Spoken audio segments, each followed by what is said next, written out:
We're back again. My name is David Mulligan with the Writers Bloc on Virtual Channel Network. This week we are continuing our review of Melissa Rosenberg's Twilight. Let's take a look at what she's done. 13. This is good. This I want to use. I've never used before, but she does it a number of different times in here, and I like it. If you go a little bit past, we'll talk about scene numbers. It's scene 18. It's at the bottom, and it's after Edward's line to the administrator, "I'll just ... endure it." Oh, also notice she uses italicized for endure, which is kind of cool. I don't use italicized a lot. She uses it a lot, but she uses it effectively, and so can you. So keep that in mind. When you read the script, and you really should, this is Twilight, folks. This, New Moon is the hottest thing right now. If you're thinking that, it's just they just got some writer to copy the book or talk to the author or whatever, I don't think so. I read the script, and I think you should too. And I think what you're going to find is, whether you read the book or not. I didn't read the book. I saw the movie. I'm a guy. It really didn't interest me that much. It was pretty good. It wasn't bad. But the words on the page is really important. And I think this writer brought something to the table that still brings quality, with or without the book. It has to be with the book, we know. But I think she brought something to the table. I think she writes really well. And you should read this, and you should take a note of all the different things, the ellipses, the dashes, underline, and see how she does it, and see if it has value when she does it. You don't just plaster it onto the screen. You don't just throw it randomly. You use it effectively, because you're telling a story to the reader.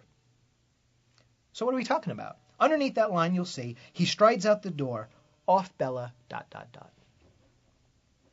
I don't do that. But you know what? In this case, in this moment, it's very, very important to me. And in fact, when you watch the scenes, the way that they set up the camera and stuff like that, when he leaves, the shot ends on her. This is not necessarily, in my case, I would not call this a shot. She does have shots in here. You'll see at the bottom of 13, you'll see smash 2. Okay, I'm not sure if that's her or if that was put in later on, but that is it's a transition. Off Bella, I don't really consider so much of a shot, because first of all, it's not formatted that way, and shots are formatted like they are on the bottom of 13, and I'm sure I can find another one somewhere. On page 16, down close to the bottom, you'll see intercut. You can find a whole bunch of them in there. But Off Bella I like is because it's action description, and it doesn't necessarily indicate a camera. It just says Off Bella. And it's very important because of what he says, and how she reacts is important to the audience. And we don't even know how she reacts. That's up to the actress, the director, and so on and so forth. It's enough there for us to get a visual idea, to be led, as a reader, to be led in the story, and I like it. And I might use it. I'm not sure. I don't really use that off so-and-so or close on so-and-so. I don't really use that. But you might. Something to consider. Everybody's different. Everybody's got their different voice. Okay. 14.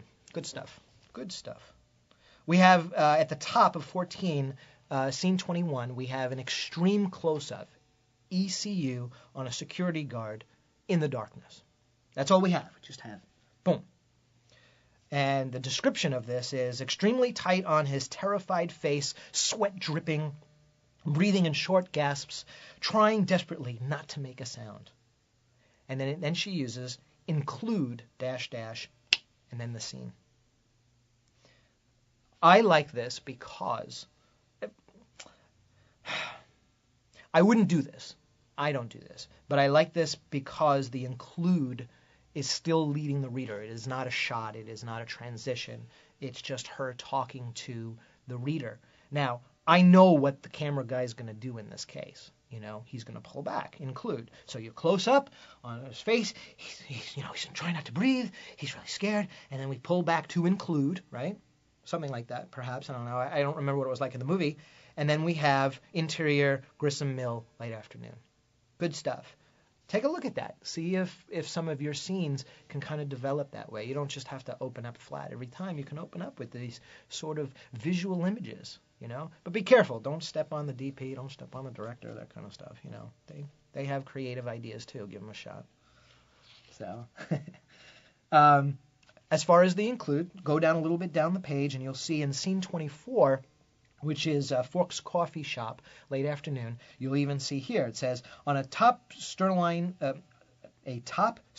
steak, as it is set in front of Charlie. He shares a table with Bella. Include the waitress Cora 30s. Now, again, I think this is sort of the thing where you're on them and they're having thing, and then you kind of pull back or the camera turns around, that sort of thing, and then we get Cora. It's a nice way to lead the reader rather than just say the waitress Cora 30s sets a plate of cod in front of her.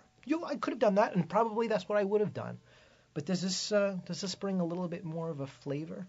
I think so.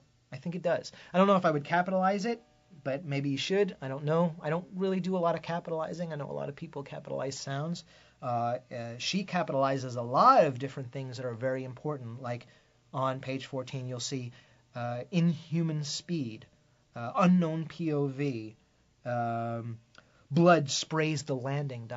all on the same page 14. This is the way she writes. This is her voice. This is how she uses the words on the page to tell a story to the reader. Good stuff. And, of course, she does underlining as well. Take a look at that. Well, that's it for this week, folks. Please join me next week. I'm David Mulligan for the Writers Bloc on Virtual Channel Network. Because if you can put words on the page, you're not blocked.